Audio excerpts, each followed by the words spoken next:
Hello बच्चों, आज मैं आपको क्लास 9 की प्रश्नावली 7.3 समझाऊँ।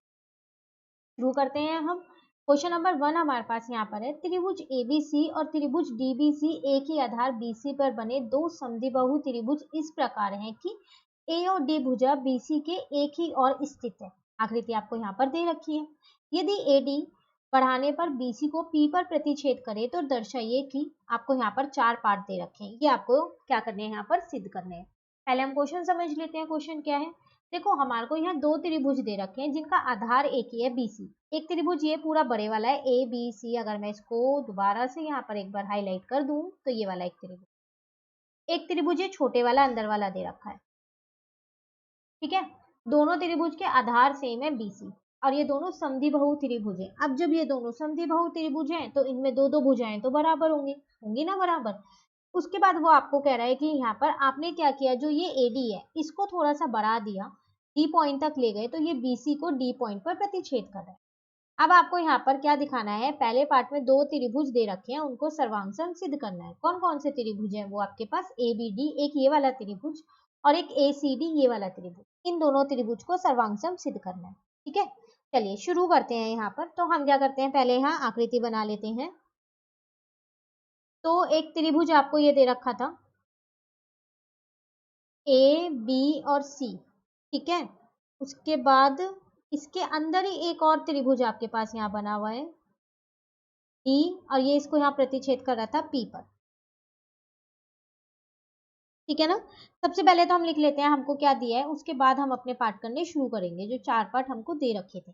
तो हमको यहाँ पर दे रखा था कि जो त्रिभुज आपके पास ए बी सी है और जो त्रिभुज आपके पास डी बी सी है, ये दो आपके पास समद्विबाहु त्रिभुज है। यही दे रखा था क्वेश्चन में, समद्विबाहु त्रिभुज ही था ना।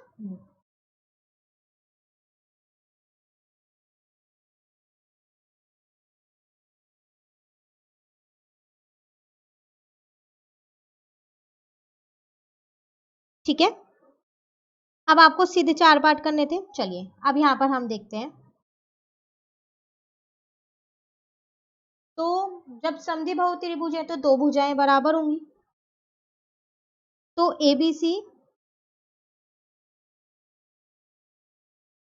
आधार बीसी पर बना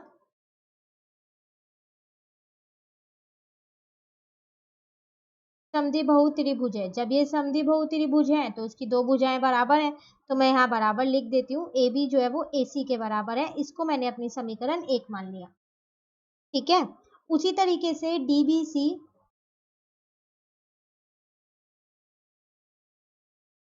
आधार बीसी पर बना समद्विबाहु त्रिभुज है, तो इसमें भी दो भुजाएं बराबर होंगी फिर तो वो दोनों भुजाएं हमने यहाँ पर भी लिख ली।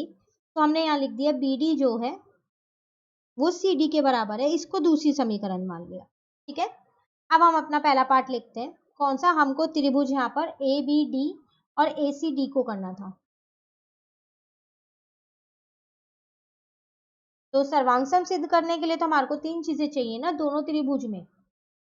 तो त्रिभुज ए बी सी और त्रिभुज ए सी डी में तो कौन कौन सी 3 चीजें हो सकती हैं, देखो एक तो आपको दिख ही रहा है कि ए बी ए सी के बराबर है, समद्विबाहु त्रिभुज है। एक और चीज हमें यहाँ पर मिल गई है, बी डी जो है वो डी सी के बराबर है क्योंकि ये भी समद्विबाहु त्रिभुज है। और एक हमें पता है ए डी दोनों त्रिभुजों में आ रही है, तो ये उभयनिष्ठ हो जाएगी। 3 चीज चाहिए थी, तीनों चीज हमको मिल गई यहाँ पर। तो ए बी जो है वो ए सी के बराबर है, ये हमने कहाँ से लिया, समीकरण 1 से ले लिया, ठीक है। उसके बाद हमने ले लिया बी डी जो है वो सी डी के बराबर है, और ये कहाँ से लिया, ये समीकरण 2 से ले लिया, ठीक है। उसके बाद हमने ए डी और ए डी ये दोनों ही त्रिभुज में है, इसको क्या लिख देंगे, इसको हम लिख देंगे उभयनिष्ठ। कारण आपको सब में लिखना है, ठीक है। तो इसका मतलब त्रिभुज ए बी डी जो है वो आपका सर्वांग सिद्ध हो गया यहाँ पर त्रिभुज ए सी डी के। और कौन सी कसौटी से हुआ, तीनों भुजाएं हैं तो एस एस एस से हो गया। अब जब ये दो त्रिभुज आपके पास सर्वांग हो गए तो इसका मतलब ये वाला कोण और ये वाला कोण तो बराबर होगा सीपी सीटी से। जब त्रिभुज सर्वांगसम है तो उनके संगत कोण भी बराबर होंगे। तो मैं यहाँ पर ये दोनों कोण लिख देती हूँ कि कोण BAD जो है वो बराबर होगा कोण CAD के। ठीक है, इसको मैं अपनी समीकरण 3 मान लेती हूँ और रीजन यहाँ लिख देती हूँ, ये CPCT से बराबर है। ये शायद हमें आगे काम आ जाए, इसलिए हमने यहाँ लिख दिया। चलिए अब देखते हैं हम अपना दूसरा पार्ट। तो दूसरे पार्ट में दो त्रिभुज कौन कौन से थे, ABP ये पूरा, इस पूरे की बात कर रहे हैं। ठीक है, और ACP इधर वाला भी पूरा कह रहा है, ACP, इन दोनों को सर्वांगसम सिद्ध कर। चलिए तो पहले लिख लेते हैं कि त्रिभुज ABP को सर्वांगसम सिद्ध करना है किसके, त्रिभुज ACP के। तो अब देखते हैं यहाँ पर त्रिभुज ABP और त्रिभुज ACP में तीन चीजें चाहिए। तो एक तो पता ही है, AB जो है वो AC के बराबर है समीकरण 1 से, अभी हमने ऊपर भी इसका यूज किया ना। ठीक है, अब देखो अभी आपने यहाँ पर किया था कि ये दोनों कोण जो है ये बराबर है CPCT से। अब आप ध्यान से देखो, ये दोनों कोण उन्हीं दो त्रिभुजों में आ रहे हैं जिसमें सर्वांगसम सिद्ध करना है, जिनको हमें अब यहाँ पर लिख सकते हैं हम। ठीक है, इसलिए हमने इनको ऊपर ही लिख लिया। तो BAD जो है वो आपके पास बराबर किसके है, CAD के। और अब ये लिख दो, आप समीकरण 3 से आपने ये लिया है। ठीक है, एक चीज कुछ उभयनिष्ठ भी होगी, बिल्कुल है, AP दोनों ही त्रिभुज में है तो AP किसके बराबर हो गया, AP के, और यहाँ लिख देंगे हम उभयनिष्ठ। ठीक है, तो इसका मतलब त्रिभुज ABP जो है वो यहाँ पर सर्वांगसम सिद्ध हो गया त्रिभुज ACP के। और किससे हुआ, दो भुजाएं हैं आपके पास यहाँ पर और एक कोण है, तो SAS से हो गया। चलिए अब आते हैं हम अपने तीसरे पार्ट पे। तो तीसरे पार्ट में हमसे कह रहा था AP कोण A और कोण D दोनों को समद्विभाजित करता है। जो ये AP है ना आपके पास, जो ये रेखा है, ये इन दोनों को, इस वाले कोण को भी और इस वाले कोण को भी समद्विभाजित करता है। ये अब आपको यहाँ पर सिद्ध करना है। ठीक है, तो अब इन दोनों को ये सिद्ध करने के लिए ना, पता है हम क्या करेंगे, पहले जो ये वाले दो त्रिभुज हमारे रह गए हैं BDP, और कौन सा रह गया एक आपके पास CDP, सर्वांगसम सिद्ध करने से, बाकी तो हमने सर्वांगसम सिद्ध कर ही दिए इन दोनों पार्ट में, तो हम इन दोनों को भी सर्वांगसम सिद्ध कर देते हैं। इससे हमारे को कुछ चीजें मिलेंगी जिससे हम अपना पार्ट ठीक कर पाएंगे। ठीक है, तो अब हम क्या करते हैं, त्रिभुज BDP और त्रिभुज CDP में तीन चीजें चाहिए मुझे। तीन चीजें कौन कौन सी आएंगी, एक तो मुझे पता है कि BD जो है वो CD है, समीकरण 2 में हमने निकाला था इसको, क्योंकि वो समद्विबाहु त्रिभुज था इसीलिए। ठीक है, एक कोण DBP जो है वो कोण DCP के बराबर होगा। कौन से कोण, मैं बता देती हूँ आपको यहाँ आकृति में। देखो आपको पता है कि ये दोनों भुजाएं बराबर हैं। ठीक है, जब ये दोनों भुजाएं बराबर हैं तो फिर ये दोनों कोण भी बराबर होंगे, बराबर भुजाओं के सम्मुख कोण जो है वो बराबर होते हैं। ठीक है, इसलिए मैंने इनको बराबर लिख दिया। और एक DP दोनों में उभयनिष्ठ है, दोनों त्रिभुज में, तो DP जो है DP के बराबर है। यहाँ पर पहले हम लिखेंगे बराबर भुजाओं के सम्मुख कोण। ठीक है, और यहाँ पर हमने लिख दिया उभयनिष्ठ।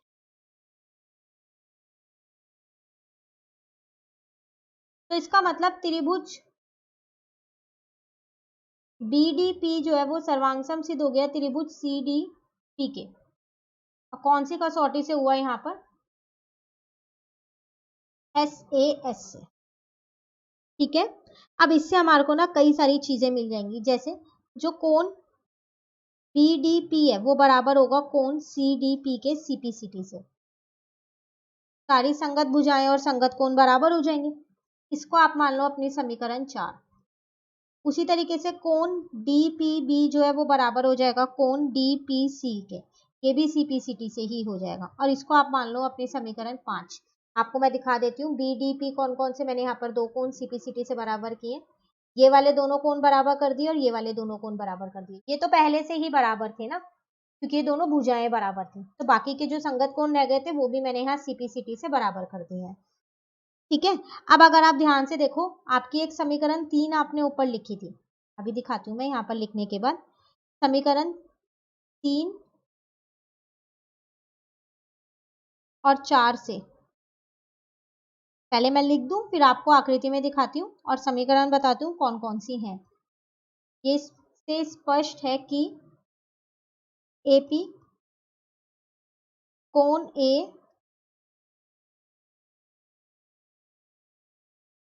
और कोण डी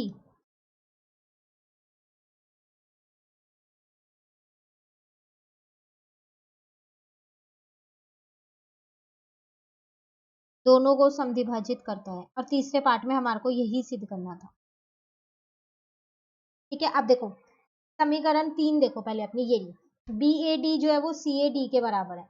ये वाले दोनों कोण आपस में बराबर थे। ठीक है, और अगर मैं आपसे कहूँ समीकरण 4, तो समीकरण 4 हमारी ये थी, ये दोनों कोण आपस में बराबर थे। जब ये दोनों कोण बराबर है, ये दोनों कोण बराबर है, इसका मतलब जो ये एपी है ये क्या है आपकी, समद्विभाजित करिए इन कोणों को, तभी तो ये बराबर आ रहे हैं। समद्विभाजित का मतलब होता है बराबर बराबर भागों में बांटना, एक कोण को 2 बराबर पार्ट में बांटना। तो वही चीज तो यहाँ पर हुई। जो ये कोण ए है ये भी 2 बराबर पार्ट में बटा हुआ है, दोनों बराबर है, और जो कोण डी है वो भी बराबर पार्ट में बटा है। इसका मतलब एपी क्या है, आपके कोण ए और कोण डी को समद्विभाजित कर रही है। ठीक है, तो तीसरे वाले पार्ट में आपको यही यहाँ पर सिद्ध करना था। तो इसको ही सिद्ध करने के लिए हमने इन दोनों त्रिभुजों को भी सर्वांग सिद्ध किया पहले। ठीक है, यहाँ तक चलिए फोर्थ वाला देखते हैं। कह रहा है एपी रेखाखंड बीसी का लंब समद्विभाजक है। बीसी का लंब समद्विभाजक मतलब ये दोनों बराबर भी होंगे और ये यहाँ पर लंब होगी, ये आपको सिद्ध करना है। तो अगर मैं ये सिद्ध कर दूं कि डीपीबी या डीपीसी इन दोनों में से कोई एक कोण को मैं 90 डिग्री कर दूं तो मेरा लंब समद्विभाजक आ जाएगा, और उसके साथ साथ बीपी सीपी के बराबर है ये सिद्ध कर दूं तो आ जाएगा ना। तो कैसे करेंगे देखो हम यहाँ पर, देखो अभी मैंने ये दोनों त्रिभुज सर्वांग सिद्ध किए थे, तो इससे एक चीज तो मेरी और निकल गई है यहाँ से। वो क्या निकली मेरी, एक और चीज मैं यहाँ पर ही लिख देती हूँ कि जो बीपी है वो सीपी के बराबर है सीपी सीटी। तो लंब समद्विभाजक में दो चीजें चाहिए थी मुझे यहाँ पर, एक तो ये 90 डिग्री सिद्ध करना था और एक बीपी सीपी के बराबर करना था। तो एक चीज तो हो गई बीपी और सीपी बराबर सीपी सीटी से तीसरे वाले पार्ट में। अब रह गया बस 90 डिग्री का, तो उसको कैसे करेंगे देखो यहाँ पर। जो कोण आपका डीपीबी है ना और जो कोण आपका डीपीसी है ये दोनों मिलके ना 180 है रैखिक युग्म। अभी मैं आपको आकृति में दिखाती हूँ।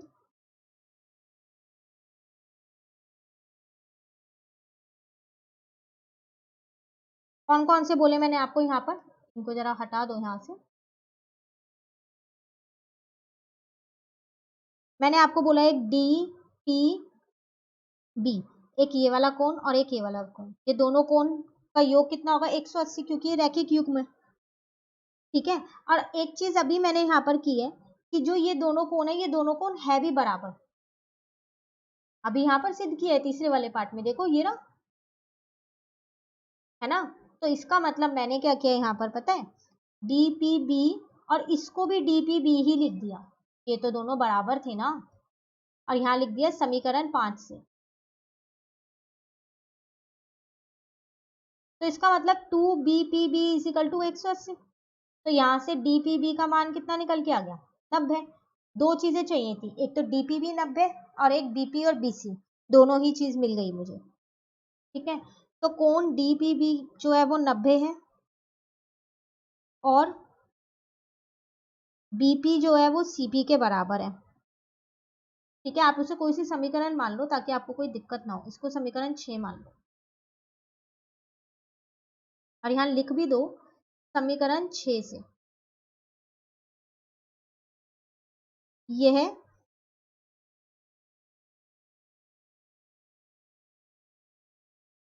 सिद्ध होता है कि जो एपी रेखाखंड है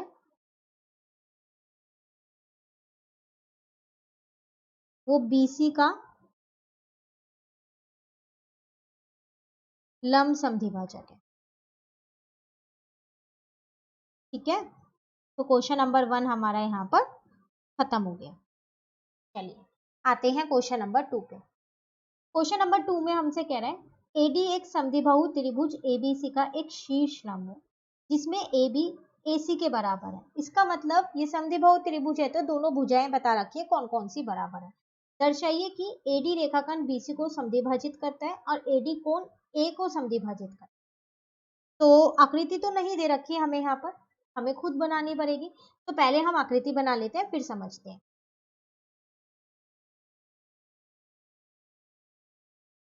तो देखो एबीसी एक समद्विबाहु त्रिभुज था आपके पास,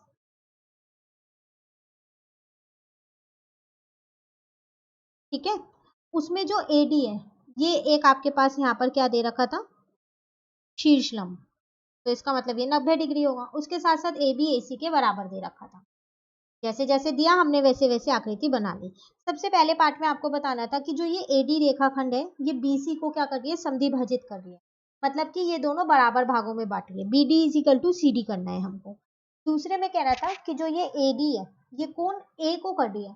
मतलब कि ये वाला कोण और ये वाला कोण बराबर है, समद्विभाजित कर रही है, ये हमें सिद्ध करना है। ठीक है, चलिए तो हम करते हैं यहाँ पर, शुरू करते हैं। देखो यहाँ पर हम क्या करते हैं पता है, यहाँ पर ना ये जो दो त्रिभुज बन रहे हैं हमारे, त्रिभुज ए बी डी और त्रिभुज ए सी डी, इन दोनों त्रिभुज को सर्वांग सिद्ध कर देते हैं। एक चीज तो मुझे पता है, ए बी जो है वो ए सी के बराबर है, क्योंकि ये मुझको दे रखा है। और अगर आप ध्यान से देखो तो ये आपके त्रिभुज की कर्ण है, कर्ण है ना, ये लंब है, ये आधार है, तो ये कर्ण ही तो हुई, तो दोनों में कर्ण बराबर है। और एक और चीज दे रखी है, जो एडी है और एडी है, ये उभयनिष्ठ है, ये हमारे को त्रिभुज में देख के ही पता चल गया है।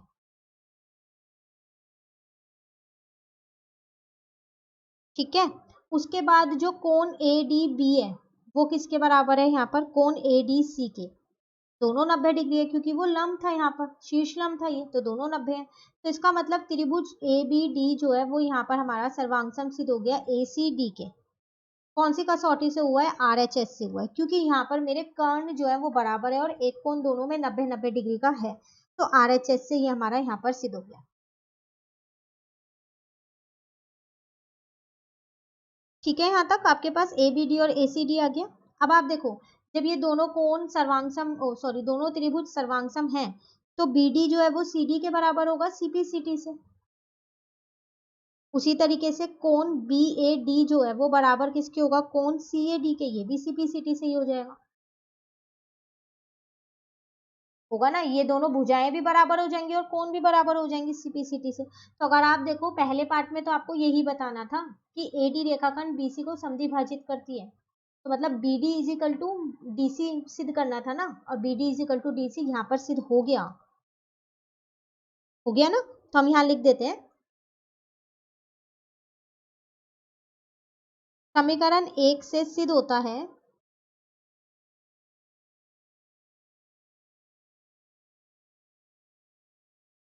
कि एडी रेखाखंड बीसी को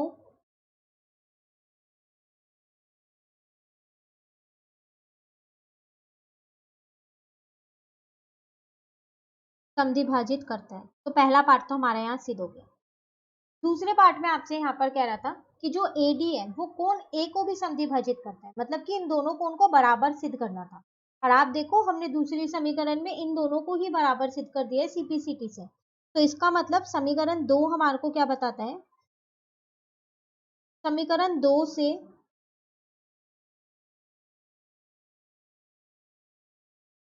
सिद्ध होता है कि एडी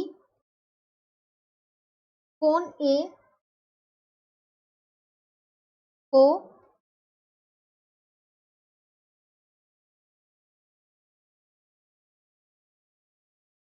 समद्विभाजित करता है। दोनों चीज, दो चीज करनी थी, दोनों ही चीज मेरी यहाँ पर सिद्ध हो गई। सिर्फ एक मैंने क्या किया, दो त्रिभुज जो बनने थे ना उनको सर्वांगसम सिद्ध किया, उसके बाद सीपीसीटी से मेरी दोनों ही चीज अपने आप यहाँ पर सिद्ध हो गई। ठीक है, चलिए तीसरे नंबर के क्वेश्चन पे आते हैं। यहाँ पर आकृति दे रखी है, कह रहा है एक त्रिभुज एबीसी की दो भुजाएं ए बी और बी सी तथा मध्य का ए एम क्रमशः एक दूसरे त्रिभुज की भुजाओं पी क्यू और क्यू आर तथा मध्य का पी एन के बराबर है, दर्शाइए कि ये दो चीज दिखानी। कह रहा है एक त्रिभुज है एबीसी, इसकी दो भुजाएं ए बी और जो आपके पास है दूसरी कौन सी, बी सी, ये और एक मध्य का ए एम, ये किसके बराबर है, एक दूसरा त्रिभुज है उसकी दो भुजाएं और एक मध्यका के बराबर है। इसका मतलब देखो आपको यहाँ दे रखा है ए बी जो है वो पी क्यू के बराबर है, ठीक है, ए एम जो है वो पी एन के बराबर है, और बी सी जो है वो किसके बराबर है, यहाँ पर क्यू आर के बराबर है। ये आपको क्वेश्चन में ही दे रखा है। अब आपको क्या दिखाना है, यहाँ पर त्रिभुज A B M, A B M सिर्फ इतना त्रिभुज इस वाले त्रिभुज के सर्वांगसम है, और ये पूरा त्रिभुज ए बी सी ये पूरे वाला किसके बराबर सर्वांगसम करना है, इस पी क्यू आर के। ठीक है, क्वेश्चन आपको समझ में आ गया। चलिए पहले हम यहाँ पर आकृति बनाते हैं, उसके बाद हम इसे करते हैं।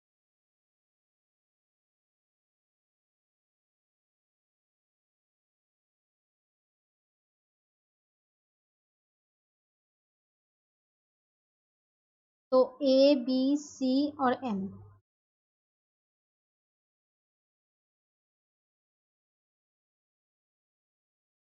पी क्यू आर और एम, ठीक है, ये इसके बराबर दे रखा था, ये इसके बराबर दे रखी थी, और बी सी इसके बराबर दे रखी। जो जो दे रखा था हमने यहाँ पर सारा आकृति में दिखा दिया। तो क्या दिया है पहले हम लिख लेते हैं यहाँ पर।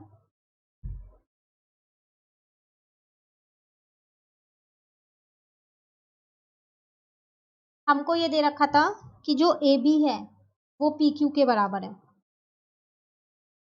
जो बी एम है वो क्यू एन के बराबर है, ठीक है, और जो ए एम है वो किसके बराबर है, पी एन के बराबर है। ये हमें दिया है। तो पहला पार्ट देखते हैं, हमको त्रिभुज कौन कौन से लेने थे, एक तो ए बी एम लेना है, और त्रिभुज कौन सा लेना है, यहाँ पर पी क्यू एन लेना है। तो तीन चीजें चाहिए, और अगर आप ध्यान से देखो तो जो ऊपर मैंने दिया है में लिखा है ना, तीनों ही चीजें वो यहाँ पर मिल रही हैं, इसी त्रिभुज में है, दोनों त्रिभुजों में। तो मैंने तीनों वही की वही लिख दी यहाँ पर, ठीक है, और यहाँ पर लिख दिया, सब तीनों में लिख देती हूँ एक साथ,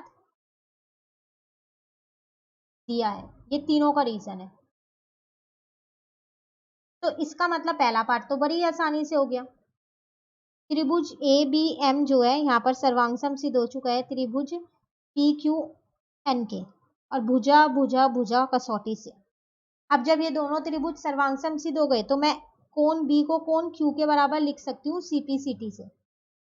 देख लो आप अपने में, कोण बी को किसके, इस क्यू के बराबर लिख दिया, ठीक है। चलिए अब दूसरा पार्ट देखते हैं। यहाँ पर हमको पता है कि जो बी एम है वो क्यू एन के बराबर है, ये हमको दिया हुआ है क्वेश्चन में, ठीक है। अब मैंने बी एम को देखो मैं क्या लिख सकती हूँ, बी एम को मैं ये लिख सकती हूँ ना, वो बी सी का आधा है, क्योंकि ये मध्य का है ए एम, तो बराबर भाग में बांटे, तो बी सी का आधा मैं लिख सकती हूँ उसको। ऐसी क्यू एन को मैं क्यू आर का आधा लिख सकती हूँ, तो वो चीज मैंने यहाँ पर लिखी, आधा किया बी सी का, और यहाँ पर आधा किया इसको क्यू आर का, ठीक है, और यहाँ पर लिख दिया ए एम और पी एन जो है वो क्या है आपके पास यहाँ पर मध्य का है,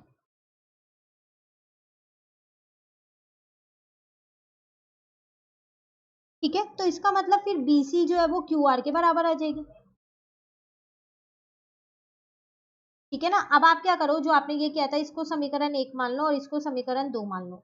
अब आपको कौन कौन से दो त्रिभुज यहाँ पर करने थे, एक बड़े वाला त्रिभुज एबीसी और एक दूसरा बड़े वाला त्रिभुज पी क्यू आर। तीन चीजें चाहिए इसके अंदर। पहली चीज तो दे ही रखी थी कि जो ए बी है वो पी क्यू के बराबर है, और बाकी की दो चीज हमने इन समीकरणों से निकाल ली है। तो हमने एक निकाला यहाँ पर, कोण बी जो है वो कोण क्यू के बराबर है, समीकरण 1 से, सीपीसीटी से निकाला ना अभी। उसी तरीके से एक हमने यहाँ पर निकाल लिया कि जो हमारा बी सी है वो क्यू आर के बराबर है, और ये किससे निकाला हमने, समीकरण 2 से निकाल दिया, ठीक है। तो इसका मतलब त्रिभुज ए बी सी जो है वो भी सर्वांगसम सिद्ध हो चुका है यहाँ त्रिभुज पी क्यू आर के, और एस ए एस कसौटी से हुआ है। दो पार्ट करने थे, दोनों ही पार्ट यहाँ पर मेरे सिद्ध हो गए। चलिए आते हैं क्वेश्चन नंबर 4 पे। कह रहे बीई और सीएफ एक त्रिभुज एबीसी की दो बराबर शीर्ष लंब है। आरएचएस सर्वांगसमता नियम का प्रयोग करते हुए सिद्ध कीजिए कि त्रिभुज एबीसी एक समद्विबाहु त्रिभुज है। देखो यहाँ पर आपको क्या दे रखा है, आपको ये दे रखा है कि एक त्रिभुज है एबीसी जिसमें दो शीर्ष लंब है बीसी और सीएफ, और ये दोनों बराबर हैं, ठीक है। और उसी के साथ साथ आपको कह रहा है कि आरएचएस वाली कसौटी लगाओ और ये सिद्ध करो कि जो आपके पास एबीसी है वो समद्विबाहु त्रिभुज है। समद्विबाहु त्रिभुज है मतलब उसकी दो भुजाएं बराबर अगर हम सिद्ध कर देंगे तो हम ये सिद्ध कर पाएंगे कि हाँ ये समद्विबाहु त्रिभुज है। ठीक है ना। तो चलिए देखते हैं इसको हम करेंगे कैसे। तो पहले तो हमें आकृति बनानी पड़ेगी ना। देखो पहले मैं एक यहाँ पर त्रिभुज बना देती हूँ एबीसी। इसमें दो शीर्षलंब है वो दोनों शीर्षलंब भी बना देती हूँ।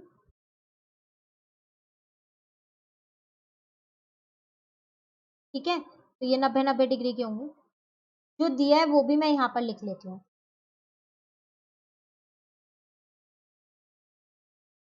तो मुझे यहाँ पर दिया क्या है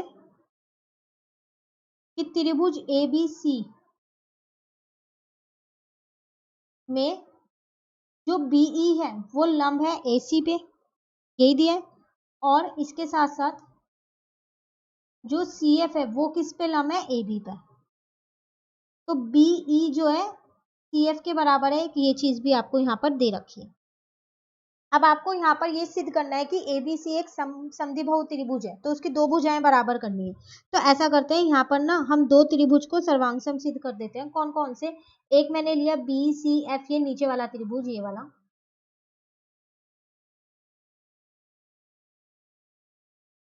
ठीक है। उसके बाद एक मैंने यहाँ पर लिया है सी बी ई ये वाला।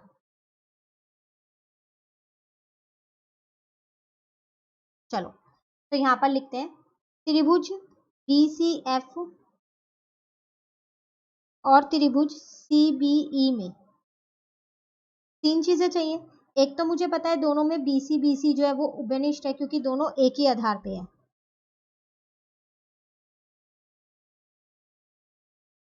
ठीक है।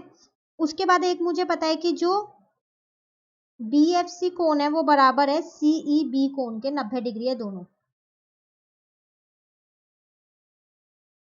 ठीक है। उसके बाद अगर देखें तो एक चीज और हमें दे रखी है यहाँ पर, जो बीई है वो बराबर है सी एफ के। इसको यहाँ पर लिखते हैं सी एफ, इस वाले त्रिभुज में है ना, यहाँ लिखते हैं सी एफ और यहाँ पर लिखते हैं बीई।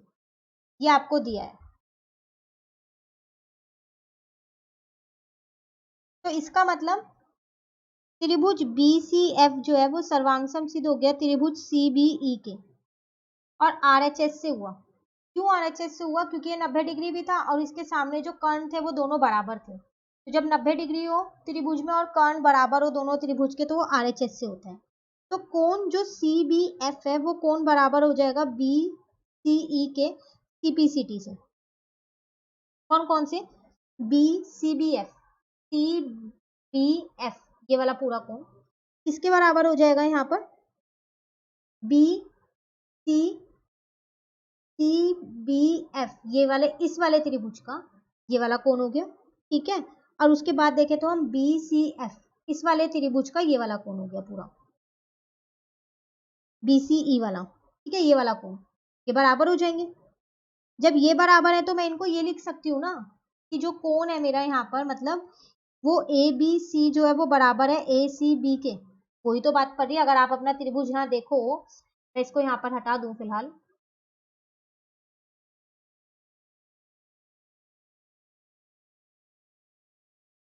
तो अगर मैं आपसे यहाँ पर बोलूं कि ये वाला पूरा कोण और ये वाला पूरा कोण बराबर है, क्यों? क्योंकि दो त्रिभुज मैंने सर्वांग सिद्ध किए तो सीपीसीटी से बराबर है। तो ये जो पूरे पूरे कोण है इन छोटे त्रिभुज में तो आ ही रहे हैं, इनके साथ साथ जो ये बड़ा त्रिभुज है एबीसी, इसके भी तो यही कोण है एबीसी। तो इसका मतलब एबीसी जो है वो एसीबी के बराबर है। और जब ये दोनों कोण बराबर हैं तो फिर इनकी भुजाएं बराबर ही होंगी। समान कोणों की सम्मुख भुजाएं बराबर होती हैं। तो बस यहाँ लिख दो, जो सिद्ध करना था वो सिद्ध हो गया।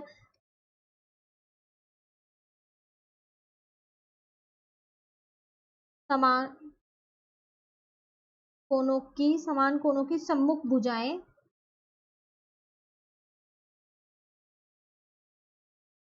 समान होती हैं। ठीक है। तो इसका मतलब त्रिभुज ए बी सी एक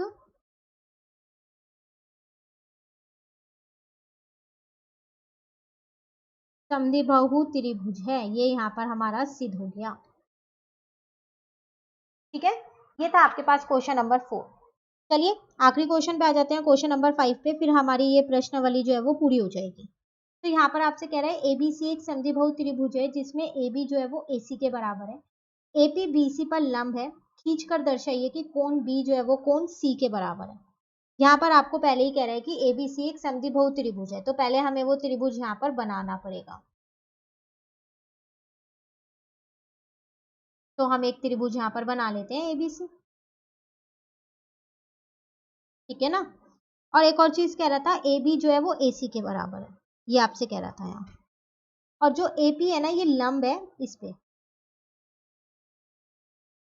क्या आपको दिखाना है कि जो बी और सी है ये दोनों बराबर हैं, ये दिखाने हैं आपको, ठीक है। तो पहले हम यहाँ लिख लेते हैं क्या दिया है हमें।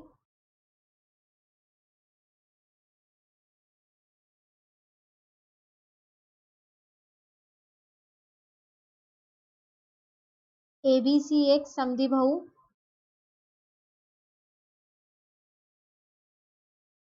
त्रिभुज है, ठीक है, जिसमें ए बी जो है वो ए सी के बराबर है, ये हमें दे रखा है। और ए पी जो है वो लंब है बी सी का। हमें यहाँ पर सिद्ध क्या करना है,